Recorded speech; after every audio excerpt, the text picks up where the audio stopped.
Detonate. Big money, big prizes. I love it. And welcome to another great episode of Retrovaniacs. As always, I'm Jeremy Parmentier here with Billy Holiday.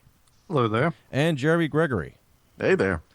This week we're going to deal with a genre we haven't dealt with yet, a fighting game. But before we get to that and all the excitement that is involved with that, Jeremy, what have you been playing since last time?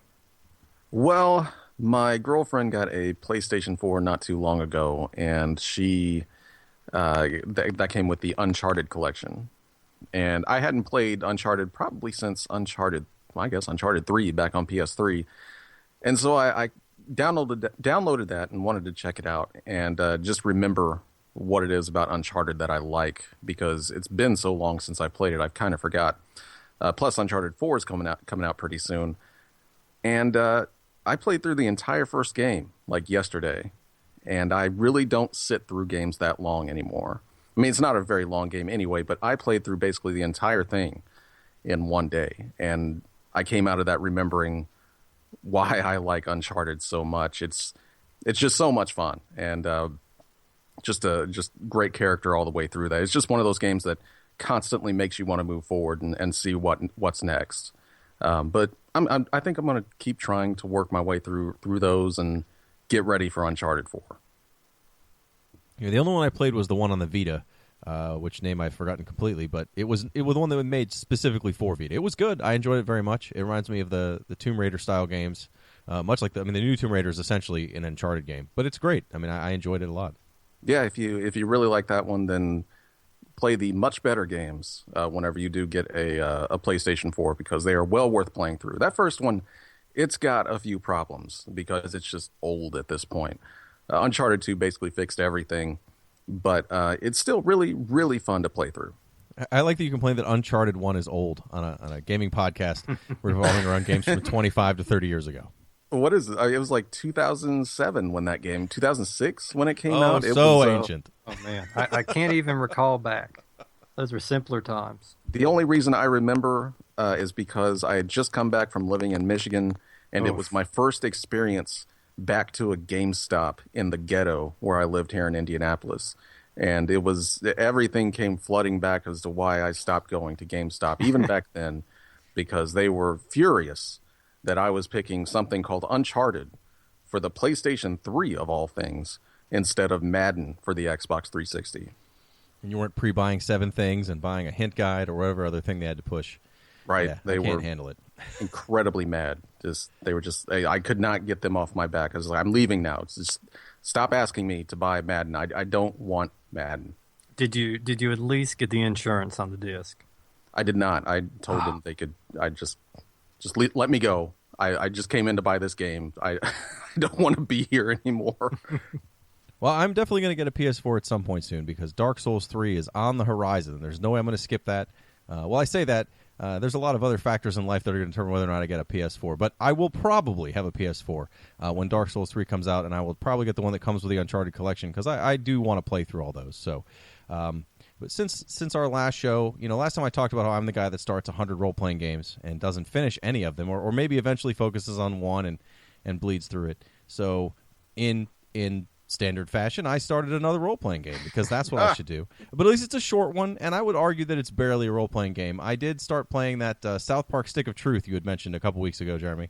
Yeah. And it's great. I mean, it's a perfect game to play in little bursts. If I have half an hour, I can play enough of it where I get amusement out of it. I'm really enjoying it. But I can also sit and play through a couple hours at a time and not feel like it's getting boring or dragging on. It reminds me a lot of the Costume Quest games, in that there's not a lot of random fighting. They just kind of throw some bullies in here and there that you're supposed to fight. And it's not bullies in this game, but it's whatever the storyline is. There's just little things you can fight along the way. There's a few random encounters, but it's not, as I'm playing Suikoden, and it's like I walk 3 feet, I fight. I walk 3 feet, I fight. I walk 3 feet, I fight. This is definitely a lot more spread out. I can actually explore, and it's almost got that 3D adventure game exploration thing going on with it. I'm loving it, though. But I will warn you, if you're going to play South Park Stick of Truth and you happen to have a 4-year-old in the room, you should not play South Park Stick of Truth at all. Oh, I thought you were going to say just keep playing it. No, nope. I was like, this is probably not a good choice. I don't want to spoil a lot of the game, although it's an older game.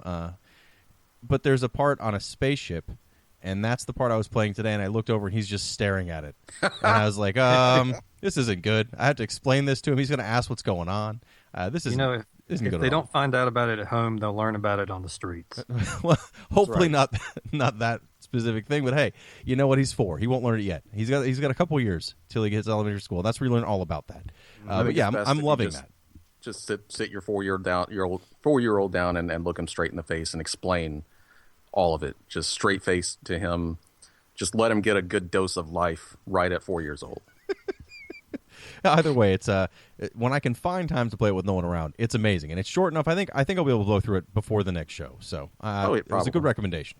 I think it's a good comparison to Costume Quest. It's a little bit deeper and longer than Costume Quest, but just that kind of good sit down and play for a bit and have a lot of fun with it. Not feel like you're putting like this huge investment into it. You're just playing it to have fun and laugh because it's stupid and funny. Really, really love that game. So, Billy, what have you been playing since our last show? I haven't. I've had hardly any time at all. I've been getting home a little bit later every night, and I've just recently got back into Titanfall, which I'm still playing, still highly enjoying. I've been on the old Mario Kart again. I don't know what came over me, but I've been back on there, tearing through it. But my recent purchase, and this is after a lot of debate. Jeremy will know I spoke with him over the course of about 3 or 4 days, weighing this over. I went out and I got that new WWE game, the 2K16. Now, I haven't purchased a wrestling game since, I believe, the 2010 edition, I believe I picked up. And I forgot just how fun they can be when they are well done. And I have to say this one is pretty well done. Around 2010, they had tried to, I guess they did it with all sports games over time. They incorporated so many things for and this is extra humorous considering it's a wrestling game. They incorporated a lot of things for the sake of realism. You had stamina, you had to stand there and catch your breath. There were all kinds of little menus and mini games throughout the match that really detracted from it. And that's still there, but they've really lessened it a lot. It really runs smooth. The graphics, of course, are pretty amazing. And I've really just had a good time with that. Of course, I immediately went on there and made myself, as I always do. I now have a cat suit that I fight in. Not as in a burglar suit, but as in the animal. And I go by the name of the Claw. And I'm currently embroiled in a huge feud for the NXT title. So if you guys want to wish me luck. I wish you all the luck because, kind of like you, I haven't played a wrestling game in way longer than you, actually. I think the last one I played was, and probably for good reason, the last one I played was WCW Nitro for the original PlayStation. And if anyone wants to look up a YouTube video of that one, you can see just what I was treated to. And that was, I think at that point I was just like, I think I've had enough of wrestling games because this is a nightmare. This is one of the worst things I've ever played in my life. And I don't think I've really had any sort of drive to ever play one again. I understand. I mean, just like wrestling itself, the games seem to have high highs, but when they hit a low, they don't get any lower. And yeah, I think Nitro was one of them that kind of put me off for a long time. And Nitro was followed by Thunder. And then, even better. And then throw in Backstage Assault. And you had a trifecta of games that would scare off. No wonder everyone just stopped playing wrestling games. Yeah, I mean, everybody stopped for a long time. But I think it's worth getting into again. I mean, if you're into it. I would like to try a wrestling game these days. Like, it's been so long that it would be really interesting to see just how they are today. Well, a wrestling game is not a game I'm normally that excited about. The last one I played was the NES Pro Wrestling that we reviewed ourselves, 20 episodes ago, 15 episodes ago? That's the last wrestling game I've played. But this week's game is similar. It's not wrestling necessarily, but it is player versus player combat, and that is Eternal Champions for the Sega Genesis / Sega CD.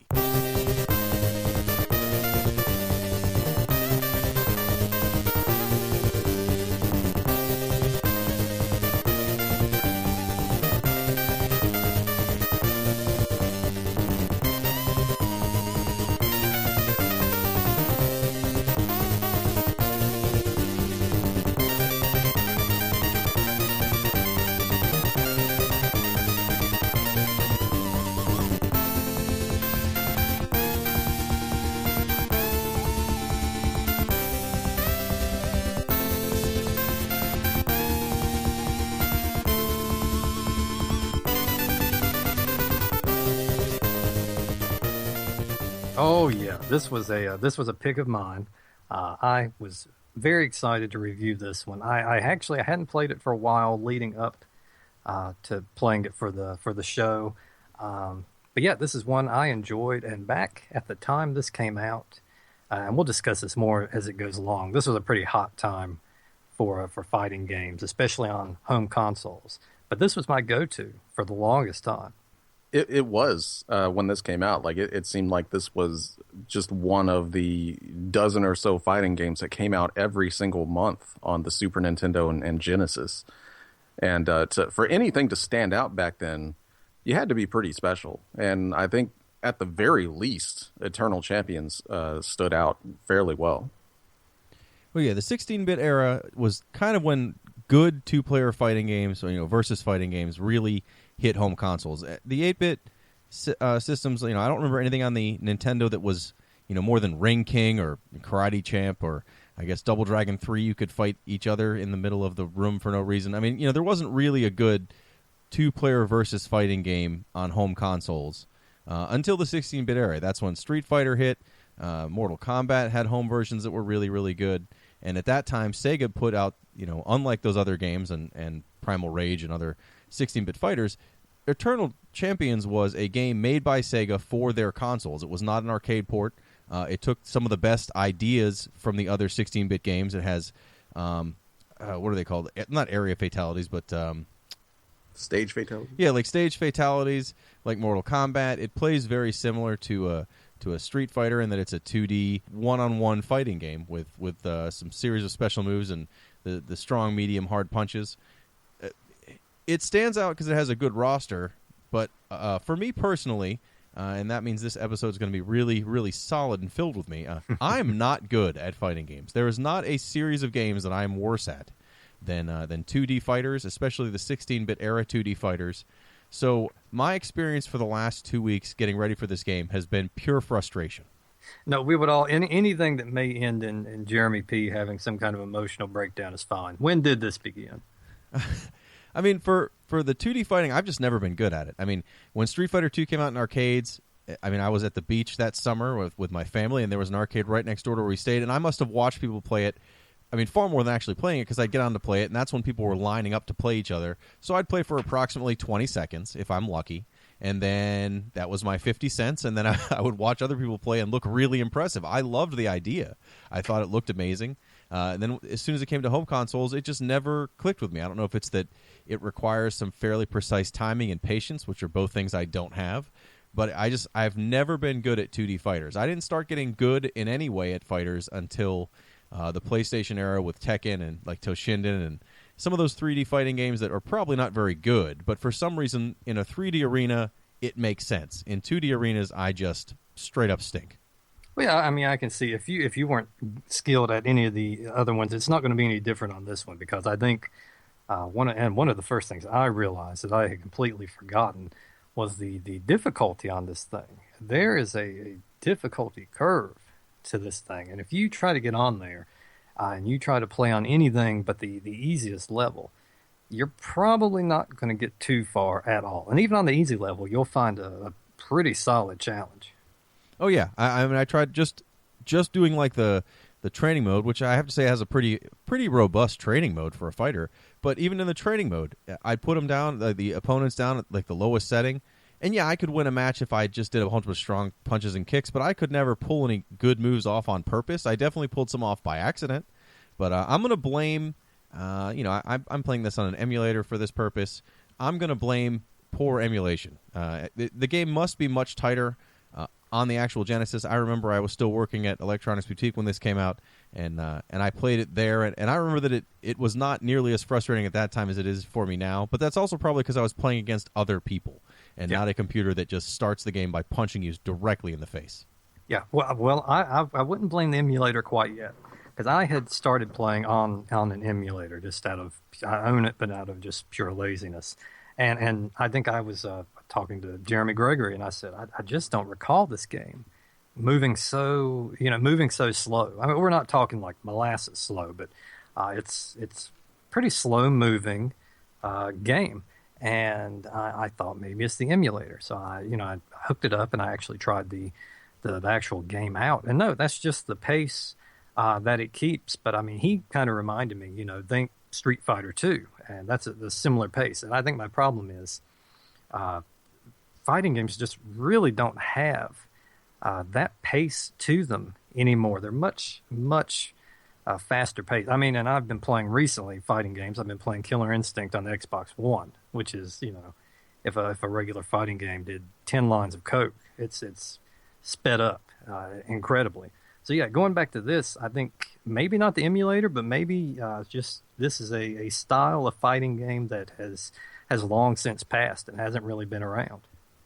I think people forget just how slow Street Fighter 2 was when it was released. It was a very slow and methodical kind of game. And that was the only fighting game in town. I mean, there were more fighting games made, but Street Fighter 2 was it. And all you did basically through any fighting game that came out, all they were doing was trying to copy Street Fighter 2. And along with that came its speed. So for quite a while, you got games that were just copying that speed. It didn't try to get any faster because they were probably scared to be any faster. And I think that's one of the casualties with Eternal Champions and its speed is just, that was a product of its time. I mean, and that's just, it's how fighting games were then. I mean, Street Fighter, the fact that they had to put out a turbo edition later on where you could speed it up, I mean, that probably, if you hadn't played it in the past, might give you an idea of the speed. The fact, they had to have another one later on that was faster.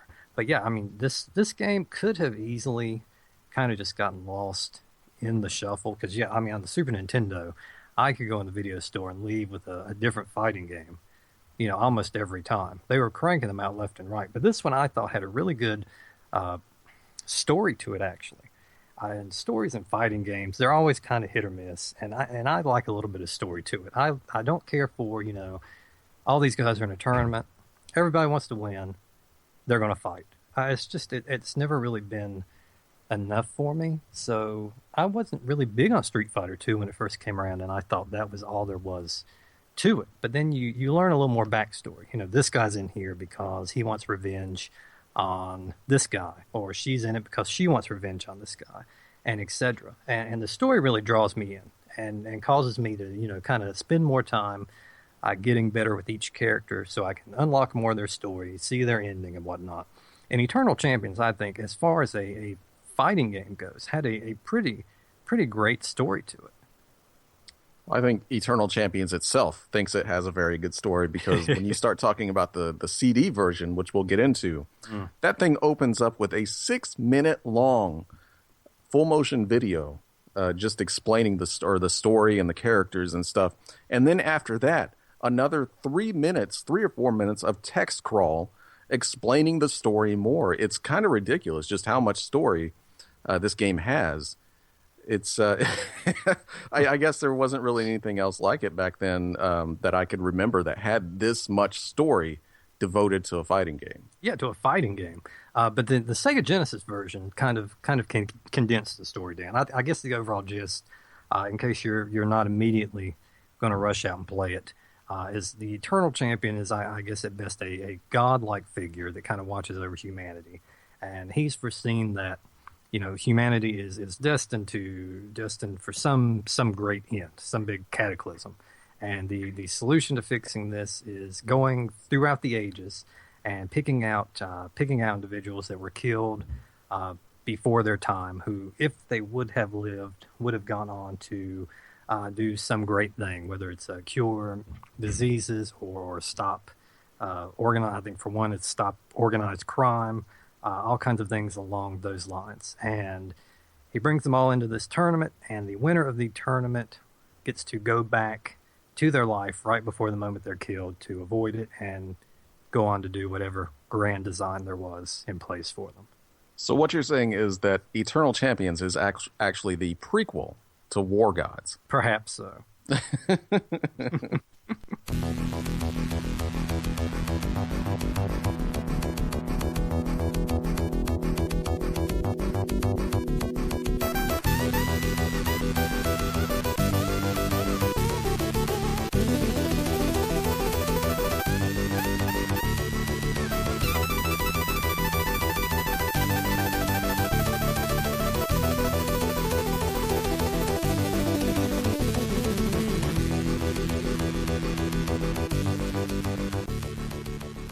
But the Sega CD version, if anything, it gets a little overindulgent, and I think that's the Sega CD though. The Sega CD is all about, hey, we got a game on a CD, we got all this room, let's stack that thing up till it's full. Yeah, I mean it's just overindulgent, and now there's on the Sega CD there's a dark champion who is trying to stop the Eternal Champion, and he's brought in 4 different fighters that somehow throws a wrench in the whole thing.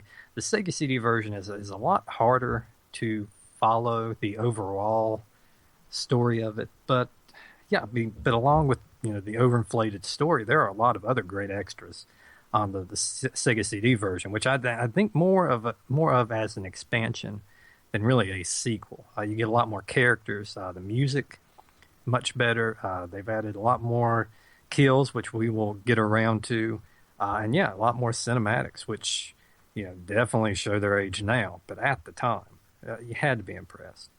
So instead of getting into explaining the game, because it's a one-on-one fighting game in the same vein as Street Fighter, I mean, I figure anyone listening to this understands the basic concept of the game. What would make this stand out compared to, other than the story, gameplay wise, what would make it stand out from the competitors at the time? Well, I don't know if there's anything that really stands out that separates it, from the pack. The gameplay, like you said, is very much just Street Fighter 2. The moves and things like that are mostly in that vein of circular motions on the D-pad, pressing buttons together. I can't really kind of put my finger on anything that would really make it stand out.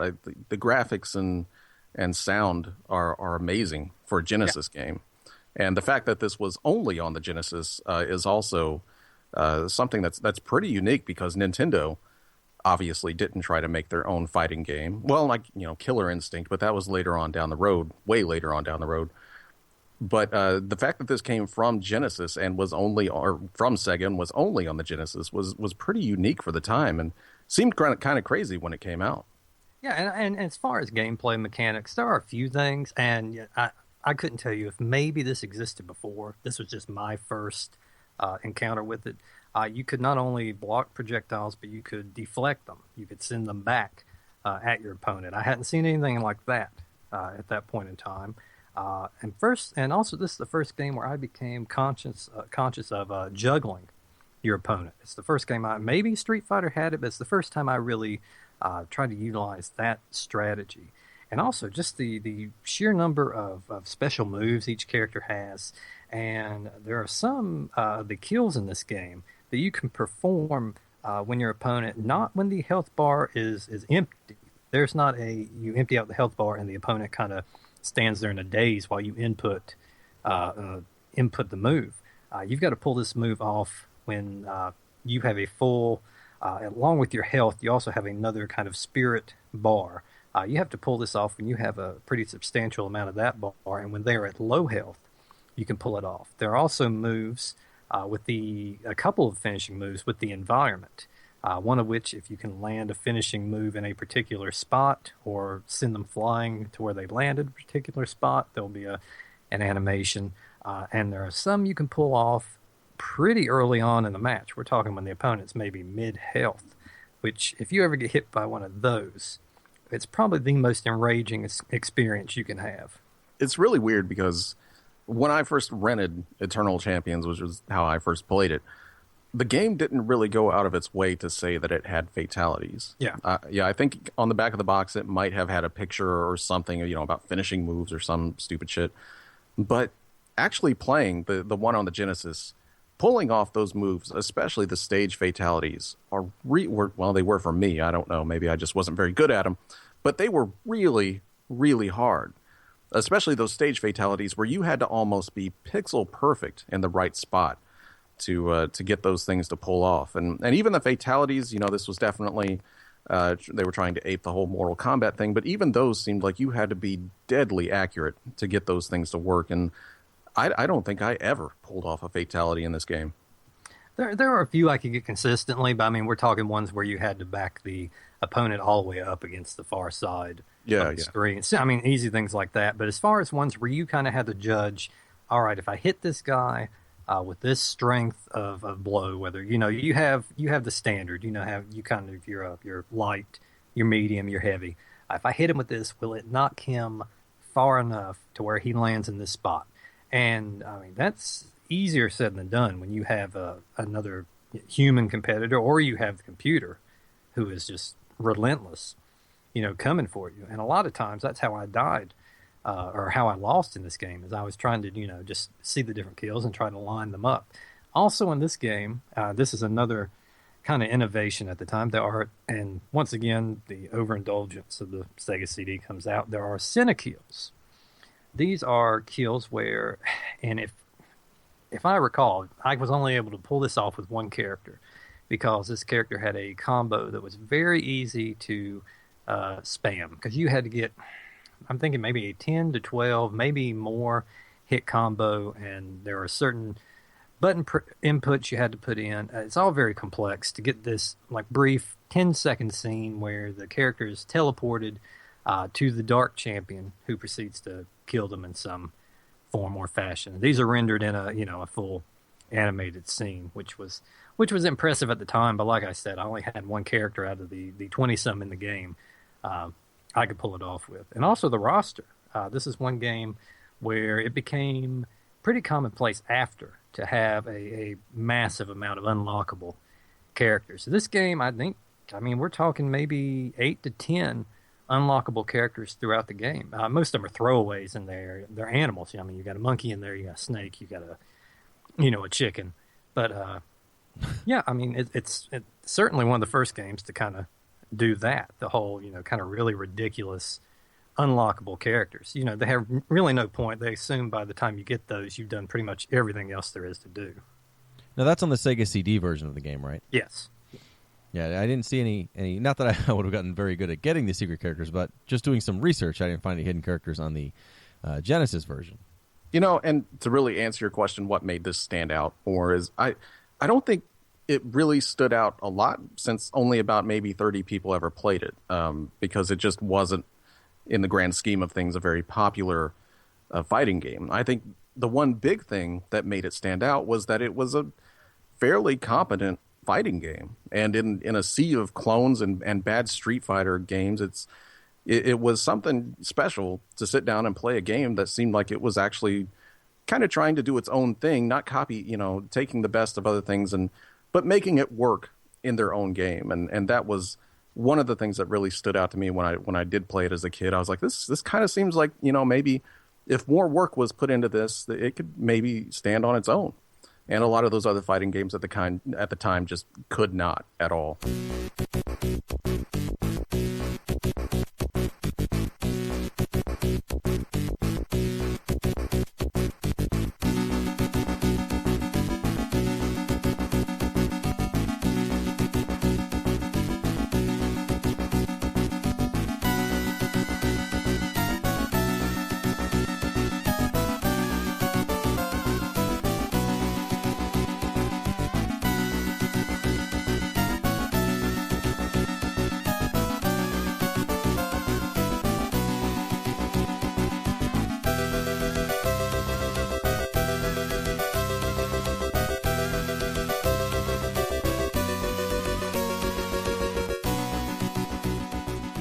Well, and you could tell that they definitely put in some thought to it. You did say if they put more time in it, but I think they put a lot of time into it. Just the training mode alone has more options than most fighting games have altogether. Yeah. When you go to the training mode in this, you can either set up a computer-controlled clone that you fight against that you can set the difficulty at. That's pretty standard, but they also have, you can set up they're little metal balls basically that fly across the room, and you're supposed to hit them either with specific attacks or at different directions, so you can practice, as if someone was there without having to worry about the computer just beating the living crap out of you, which is what happens if you just try to jump right into the game. I can't imagine anyone jumped right in, even being good at a game like Street Fighter, and didn't get completely destroyed at first, because it is different enough from Street Fighter. There aren't a lot of Hadouken style moves. They're all a lot of hold back and push forward and some buttons, or push 3 buttons at the same time, or hold down and then hit up. It's a lot more like, I think of Killer Instinct having those moves more than Street Fighter. It's that kind of special move controls. But I just couldn't I couldn't get much done even when in practice mode. You know, I started getting good at timing my punches against those silver balls that fly across the room. But other than that, maybe I should have spent 2 weeks doing nothing but the training. Well, the only thing I was going to say as far as like features go, this was a really, even the Genesis version was really full featured for the time. It came with like tournament modes built into it, you know, several different types of training modes, options all over the place. You really didn't see that in too many other fighting games at the time. No, and I mean, and Sega put so much into this, and you can tell this was something that they sure were they were hoping would really take off, and unfortunately, I mean, it's just the wrong. I mean, it came around because of games like Street Fighter 2 and Mortal Kombat. I mean, ultimately, that's what beat it out. It couldn't quite eclipse those games. But yeah, I think it took good things from both. And I found in this game, usually in fighting games, I just kind of go out punching. I just go out swinging. I rarely block. You know, just all offense. On this one, you have to play a slower defensive game, maybe even a little bit more than Street Fighter 2. And I guess it's just not a style that people really could fully get behind or get accustomed to. I mean, which is a real shame, because I have nothing but praise for this game in most categories. Graphics, you know, the sound, we've talked about all that, and the control I thought was pretty solid also. But a word of warning: if you play this game and you've tracked down for the console, if you've got the Genesis version or the Sega CD, and you have a 3-button controller, don't bother. Yeah. I originally got this game, and at the time, of course, the Sega Genesis had the 3 buttons. Super Nintendo, you were good to go with a fighting game. It had an adequate amount of buttons. But on a game where there are 6 attacks, and you know 3 punches, 3 kicks, and you got a 3-button controller, some concessions had to be made. And the way they handled it on here was, by default, your 3 buttons start as 3 kick buttons. If you hit the start button, they then become punch buttons. And I mean, this is how I played it the entire time I owned it. I did not stumble upon a 6-button until much later in time, which is why I could not get some moves pulled off. Some moves require an exchange of punches and kicks within the same combination of button presses. That's why it really limited what moves I could pull off with some characters. So yeah, definitely, if you're interested and you track this one down, you may as well track down a 6-button with it. I don't see how anyone could not play this without a 6-button controller. I mean, you could probably just mess around and throw some kicks and punches or whatever, but if you're trying to play this at all to beat the AI or someone else, you definitely need that 6-button controller. Now, I don't remember. I mean, I definitely had Street Fighter 2 Turbo on Super Nintendo, and I know I played it on Genesis. Could you even play that with a 3-button controller, or did you have to have the 6-button? I don't know. I remember the Street Fighter version for the Genesis came out way later, after the Super Nintendo one did. And I can't remember if they required the 6-button controller. I almost want to say that they did require. I don't know. It seems Jeremy, like they would have. What? Let me pose this question to you. Why use a standard controller at all? Was there another way we perhaps could have controlled this Eternal Champions game?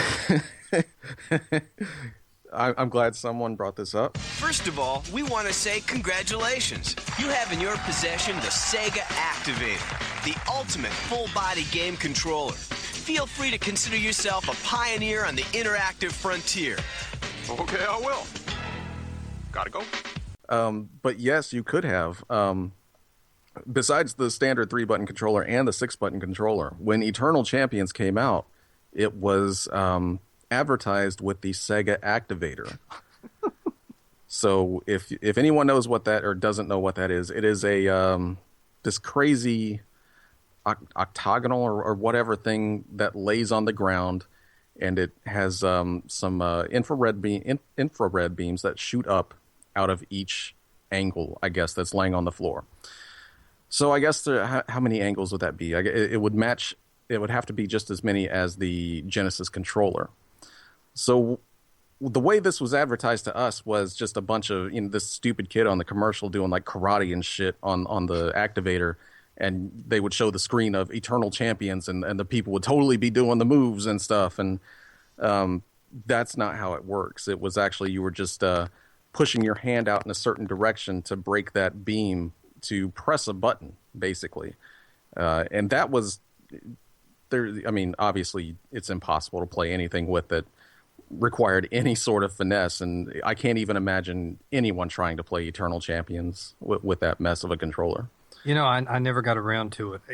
This was at the point where I was starting to wisen up just a little bit. The power pad not the power pad. I love the power pad, by the way. The power glove, had burned me something awful.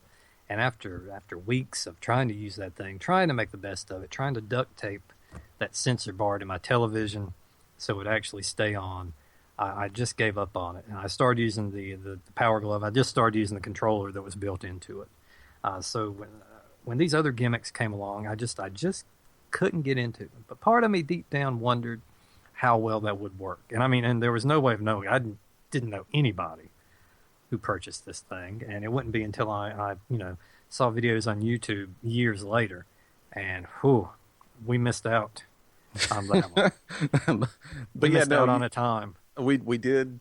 We probably missed out. But you don't play Eternal Champions with anything but a 6-button controller, especially not an activator. That's the wrong way to go if you want to play a video game. I worked at a retail store when the activator was out, and when this game was new. And to show you how little faith Sega had in it, or that at least the market had in it, we never carried the activator. We carried every other dumbass thing. We had rocking video game chairs that would sit on the floor, and it was ridiculous garbage. We never had an activator. Did anybody come looking for the activator? No one ever asked for an activator. You might as well have asked for the Menace 6, their version of the light gun. Like, no one bought any of those things. I can't imagine. That just seems like just a complete waste of time and money on Sega's part. But that was back then when they were just burning money on any fucking thing they wanted to make. So why not make this stupid plastic piece of shit thing that sat at the bottom or on the floor? But yeah, that I never knew anyone that owned one. I never saw one in the store. But there is an amazing setup video on YouTube for the Sega Activator that is an instructional VHS tape that came with it. Oh, excellent. So if you can look that up. We should link that on our Twitter. I need to put that up there. But it is amazing just what you have to do to get that thing up and working. And I can't imagine any child getting that thing for Christmas. And obviously not just being completely depressed that they got an activator, but getting that thing set up on the floor is a nightmare. Yeah, I can only imagine. And how many angered fathers threw that thing down and stormed out of the room on that very same Christmas? The activator lets you be creative. Unleash that inner warrior. Better yet, unleash 2 inner warriors by going head-to-head with another activator. There's never been anything like this. Jump into the action with the activator. The next level of interactive gameplay from, who do you think? Sega! I mean, it's a cool idea. I know we're kind of getting off track here, but it was like one of the coolest things that you could probably see in a commercial. You know, these guys were doing uppercuts and on, the Holyfield boxing or whatever the fuck it was. You know, they were doing uppercuts, and it was really almost false advertising what they were throwing out there. It basically was false advertising because, they were saying that it was going to do what you were doing when you did the move, and that's not anything close to what it was. Well, I think Billy hit it on the head. We had already all fallen for that for the Power Glove. Every single one of us.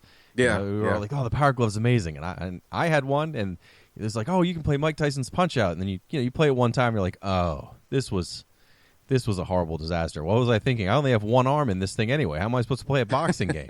This is dumb. And all I ended up using it for ever was you can make it so you could do the A button with your thumb and the B button with your index finger, like tilting them. So then you're basically just moving your hand left, right, up, and down for the controller and using the buttons. And after about 3 minutes, you're like, yeah, that was worth all the time and effort I put in for that. And so the activator, not surprising, is also a giant piece of garbage. Although I would have to say later on, using that same technology, Sega put out their incredible version of Samba de Amigo, and that actually plays very well. Mm-hmm. Yeah. But same basic thing. But I mean, that's using it smart. That's using a technology, and Samba de Amigo is a very simple game. You're just waving maracas out there and crossing that beam for two whole buttons, essentially. Or I think you could move it lower and it would make a different button or button press. But yeah, I mean, that's fine. But this was trying to mimic fucking 12 buttons or something. I mean, how were you supposed to? There was no way you could play that accurate at all. And I think this podcast, I think it sums up the game we're reviewing. It's a really good game, but you forget about it pretty quickly and go on to other things. Yeah, Which is very unfortunate because it was one of my favorites. And playing it now, I'm going to go back. I'm not done with it. Even after the show is over, I'd like to go back and give it a playthrough again because there's a few characters I never really messed around with much, and I was just starting to get good at it again. But yeah, I mean, it's a shame that it didn't take off, and it's a shame that it never made it a newer version got put out. I mean, assume this is a series that is dead and gone, pretty much, which really is a shame because it at least at a time where everything else was just content being a very blatant Street Fighter clone, a very blatant Mortal Kombat clone. They really tried to do their own thing, and they did. They did their own thing. It's completely its own game. I mean, it's inspired and it draws from other games, but it's really its own thing. But it just wasn't enough. Yeah, and I always feel bad for it because there's a lot of people that really, really like Eternal Champions, but there was just something about it, it just didn't catch on. And whether it was just because the flood of the fighting games in the market, or it might have been just a bit too precise for its own good. You definitely cannot button mash in this game.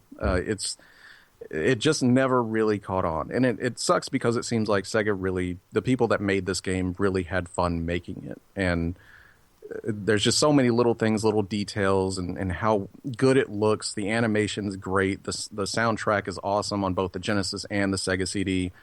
All the fatalities, we didn't really talk about them too much, but they're amazingly gory for a game like this. This eclipsed Mortal Kombat. Yeah, there are some of those in the Sega CD version. Some of those fatalities are absolutely just chunky. I mean, there's no way to describe them other than that. It's just, organs still like pulsating and then, popping out of people and exploding and people melting. And I mean, it's nice. I mean, you have someone being gunned down and, each individual shot is peeling off, the chunks of skin as you go along. I mean, but it's also, it's not, you have your serious ones, but you also got ridiculous ones. I mean, you can drop a clown car. Yes, the clown car. You can drop a clown car. You can teleport someone from a fast food restaurant. They fall into a portal, and they end up falling and being impaled on the Pentagon. There's a lot of different things. It's ridiculous. And like I was talking before this podcast, a lot of that, it's so ridiculous that it really reminds me of all of those. There were these packs of these cards back when I was a kid, like Dinosaurs Attack, or, there were like some sci-fi ones. All of them were just ridiculously violent. That's why they sold them to little boys, because, we liked seeing the blood and gore and everything. And that's really what this reminds me of. It's done in that cartoony comic book style, but it's super, super gory. And if you're interested in seeing one of the best things about this game, go to YouTube again and check out the Sega CD Eternal Champions fatalities. I think they go above and beyond Mortal Kombat by a mile. I still think they beat them out to this day. And one thing I liked was that it's not one of those every hit, you jab somebody and a bucket of blood spills on the ground.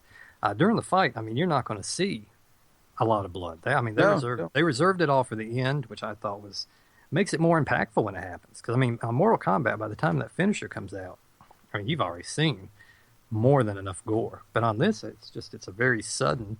I mean, especially with the moves coming, sometimes you only know you're pulling the moves off, and you do. I mean, and the fact that they can come mid-match, it just makes it very, very sudden. And you're taken aback the first time you see some of these. Really, yeah, definitely. I hadn't actually seen all of the Sega CD fatalities until I watched that video, and those are impressive.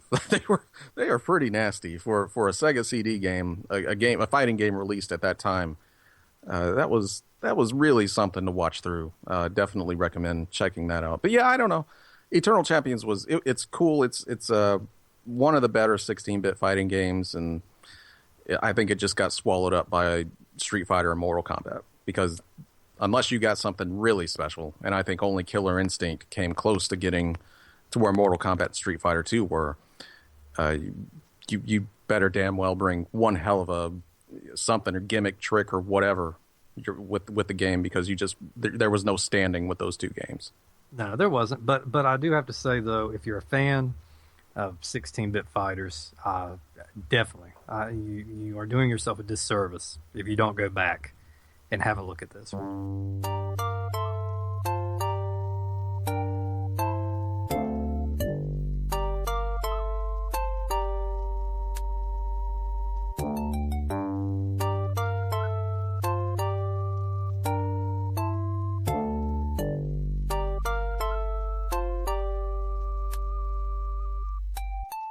So that's our look at Eternal Champions. In 2 weeks, we'll be back with The Guardian Legend for the Nintendo, one of my picks. That's a game I had owned originally. I've never finished it up till now. I'm determined to do so for this podcast. But this week, unlike last week, we actually do have a listener question. Billy. We do. We'd like to thank Aaron for providing us with what I think is going to be a question that's going to lead to some spirited discussion. He asked, what dark secret do you have that you fear would ruin your old school gamer reputation? He provides examples of possibly a game that everyone beat but you growing up, or a series that is commonly beloved that you hate. Something along those lines. I was going to say admitting that I am terrible at all versions of Street Fighter was probably one, but I think enough people are bad at fighters. I don't think that definitely knocks me out of a good retro gamer. But yeah. I had never beaten the original Super Mario Brothers until probably 3 years ago. Yeah, why? So I did finally beat it, but I was never able to get through the 8 worlds. I never had the patience. I never had the ability to get through some of them without just giving up and playing something else. Let me ask, do you remember it's like 8-2 or 8-3 where you have to make that jump? It's the full length that Mario can jump, and it's also a blind jump. What did that present a problem to you? It's that the whole last 4 worlds, because you can take warps once you know what you're doing. You can take warps from 1-2 to 4-1 and then 4-2 to 8-1. So yeah. I would, you could easily get to 8-1. I know I made it through start to finish at least once to World 8 to see if I would get any better, when I clearly didn't. I just didn't have the patience. It's a lot of those jumps. There's only one that's the one you're talking about that really is like a terrifying jump, and I want to say it's 8-2, but it might be 8-3. But even 8-1, there's all these little tiny, Mario has to jump and land on one specific place, but you have to run to make the jump, and therefore you'll probably run off the side, and I clearly did over and over again. So yeah, I was not really a Mario fan. I actually really liked Mario 2, the one that everyone else hates, and I wasn't really a fan of any of the Mario games until I went back to play them all in the All-Star format for my backlog challenge from 5 years ago or whatever. And then I finally was like, oh, okay, I get it now. I see why everyone likes Mario. And I guess in that same vein, I still don't like and still haven't finished Mario 64. Not a fan. Huh. I don't know what it is about Mario 64, because it's not like I don't like 3D platformers. I love a lot of very terrible 3D platformers. I thought Blasto wasn't awful, and that means I don't know what I'm talking about. But I never liked Mario 64. I don't know what it is about it. It just never grabbed me. I think you saying you don't like Mario 64 is far more shocking than you saying you haven't ever beat Mario. Yeah. Because... Yeah, I mean, it's one of those games that anyone that's like, oh yeah, I used to play all these games. Mario's a game, especially when I first got my Nintendo, it was one of the only games I had. So how would I have not beaten it? But I just never did. That's something. That was like the first time I saw Mario 64. I nearly fell over because that was one of the most life-changing.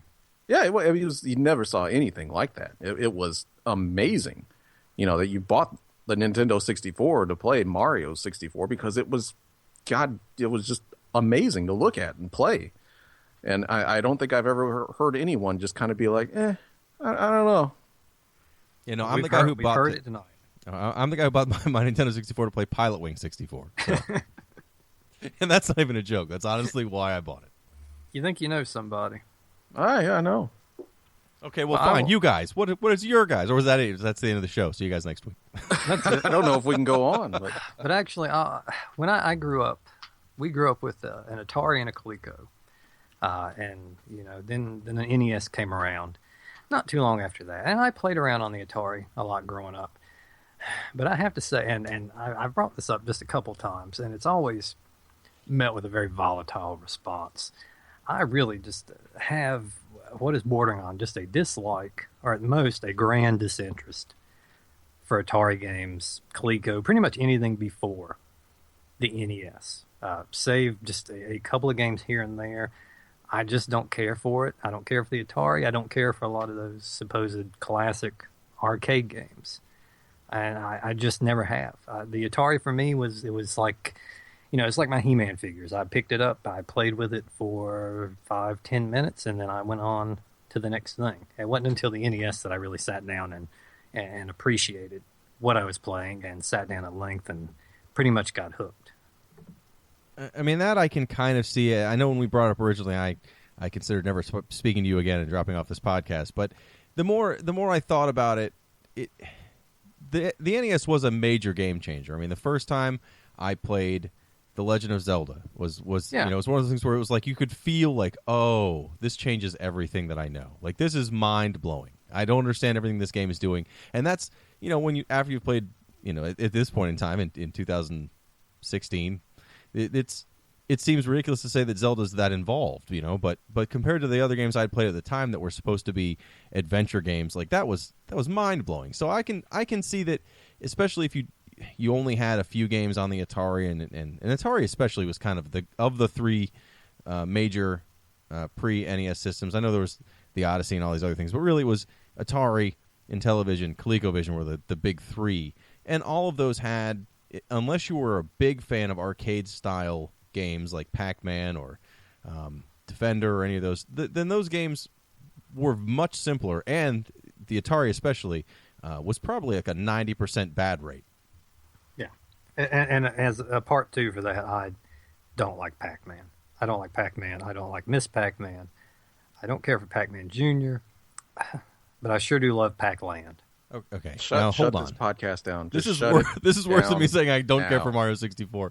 How can you not like? I thought you just meant like Pac-Man the Atari version, because that is literally the worst. Oh, game. That's even worse. But no, the original, like the arcade version, I just never. I don't know. I never got into it. I've just never. I've gotten into that style of game before. The run around the screen, avoid enemies, and collect, the dots or whatever you're collecting. I just never really got into it, and I could never play Pac-Man for more than just a few minutes at a time before my mind just wandered on. But I don't know. But Pac-Land, we used to, when I was a child, we went to a grocery store, and they had Pac-Land. That's all they had. And when we got to that store, I knew I had a half hour before my mother was finished up. So I got through Pac-Land and got to where I could get through it pretty quickly. And with all that aside, you would think that maybe I would go back to the original Pac-Man games with a new appreciation. But no, I still have really no desire to play them at all. I tried the Championship Edition when it came out, and still, nothing's really changed. I could play Pac-Man right now. We could stop this podcast. I could go upstairs and I could load up Pac-Man on the Namco collection for Xbox, and I could play it until I decide to finally go to bed tonight. I mean, I love Pac-Man. I think it's the kind of game, those classic arcade games are so simple, but yet they increase in difficulty fast enough that it gives you a challenge. You can play for 20 minutes and get to where it's hard. I love those games, but Pac-Land, no one has ever said anything positive about Pac-Land ever. Well, this is a night of firsts then, isn't it? You've heard it from me. This is terrible. Jeremy's going to be like, I killed a guy once, and that's the end of the podcast. That's it. No,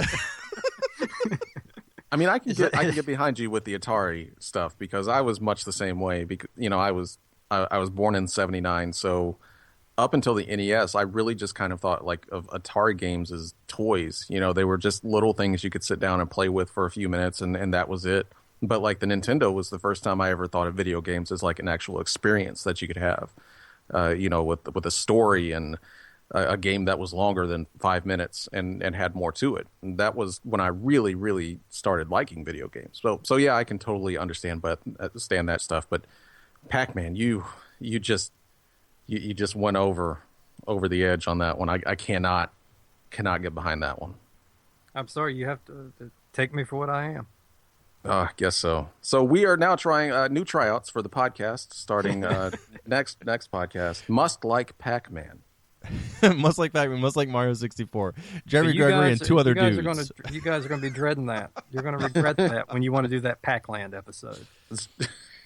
I like Pac-Land. I think Pac-Land's all right. Pac-Land is terrible. The 2D action side scroller. Is that the Pac-Land I mean, we're it's talking not about? Pac-Man, but it's all right. I wouldn't put action in there with it. It's a side scroller though. All right. Okay, fine. But Jeremy Gregory. Yeah, you can't just let us laugh at us and then end the show. What you got?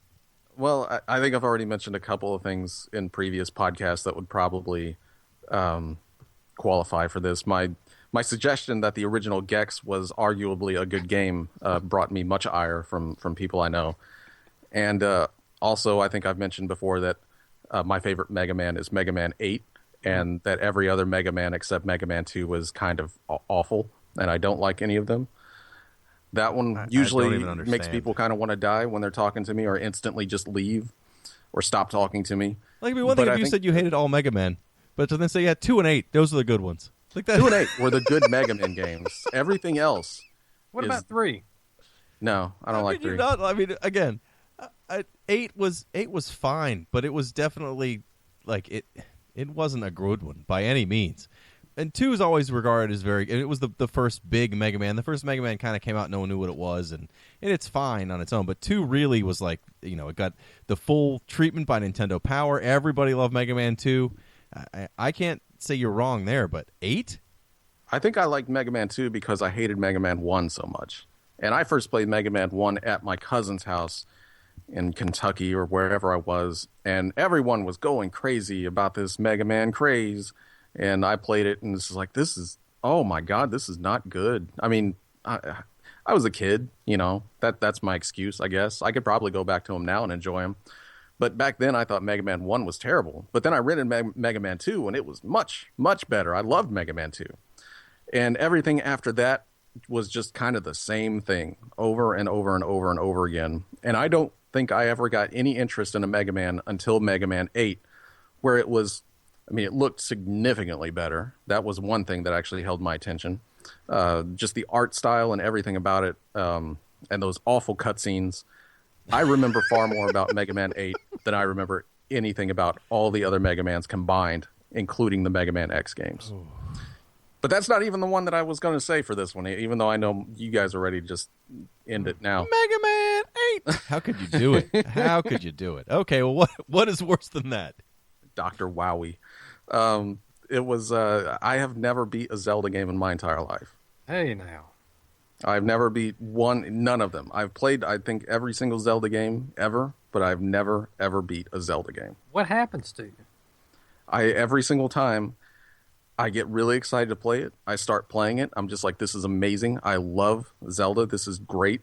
And then I get about 3 or 4 or 5 dungeons into it, and I completely lose interest. And I mean to go back and play them, but I just always forget about it. And I did. I promised myself with this last Wii U Zelda, the remake. What was it? Skyward Sword. Wind Waker. Twilight Princess. Yeah. Oh, well, the Twilight Princess is coming out now. So I was like, I started this on GameCube and I never finished it. I am going to sit down and I'm going to finish this because it has an item in the game that made the worst part of that game, which was going across the ocean much faster. It's so much better. Yeah, and I did, I got that item and everything, and I was going forward. I actually got further than I did in the GameCube version. Got the Master Sword and all that stuff, and I just stopped. Like I literally just randomly stopped, and I never went back to it. It's the same exact thing that I do with every single Zelda game ever. The only one I ever came close to beating was the original Zelda. I was on the last dungeon, and was fully ready to beat it. And I swear to God, this is like a curse in my life that will keep me from ever beating any Zelda game. I think he was like 4 or 5 years old. My cousin came in and he decided one day when I was still at school, he came in and he wanted to play Zelda. He had never played it before. And so he starts a new game and erased my entire save. Everything I'd done. So this is like some psychological issue. That's blocking. It must be.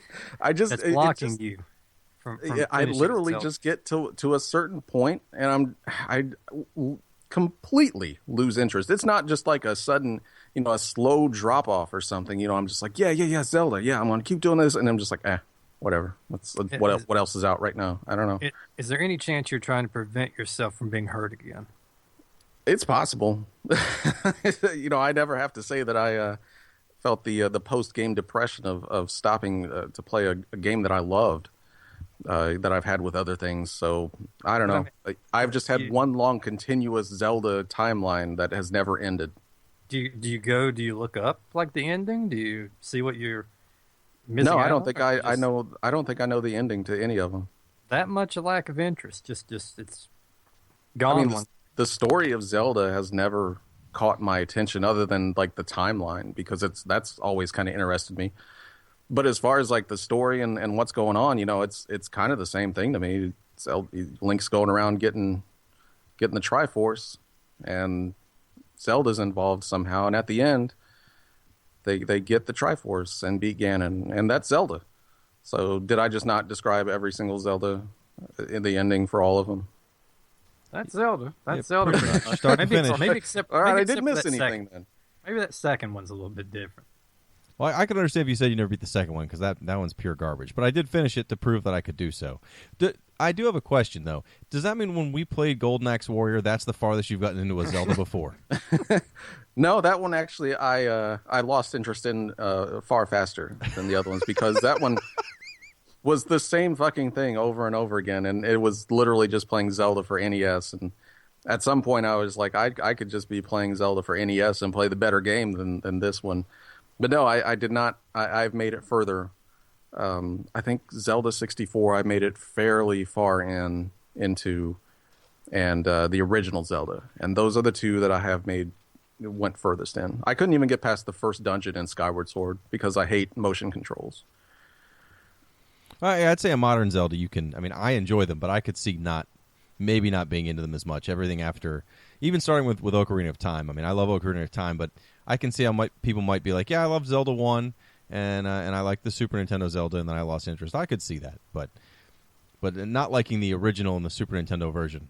I mean, it's not saying I don't like them. It's just that I mean, like I said, I love playing them when I start playing them, but it's such a sudden interest loss, and never really thinking I need to continue, because I kind of feel like with just about every single Zelda, at to a certain point, you've seen what Zelda has to offer in those games, or you get all the items and everything like that, and that's it. It's after that, it's just kind of combining everything into a different dungeon. So I really don't feel like I'm getting further, or finding anything new in these things. I just feel like I keep doing the same thing over and over again. I think Jeremy is also sharing our thoughts on life with this discussion. Sudden this drop of podcast in interest, general. doing the same thing over and over again. Oh, I lost interest in life years and years ago, so... Well, for the next 2 weeks, you should have a lot to keep yourself busy, because we're going to dive into the Guardian Legend for the Nintendo. It's kind of a nice mix of styles of games. There's a little bit of Zelda in there. There's a little bit of Gradius-style shooter in there. There's a little bit of RPG in there. Something for everybody or something for nobody. We'll find out in 2 weeks. But until then, please check us out on Retrovania.net. And if you have a listener question, please send it our way. We love answering listener questions. And we'll see you next time.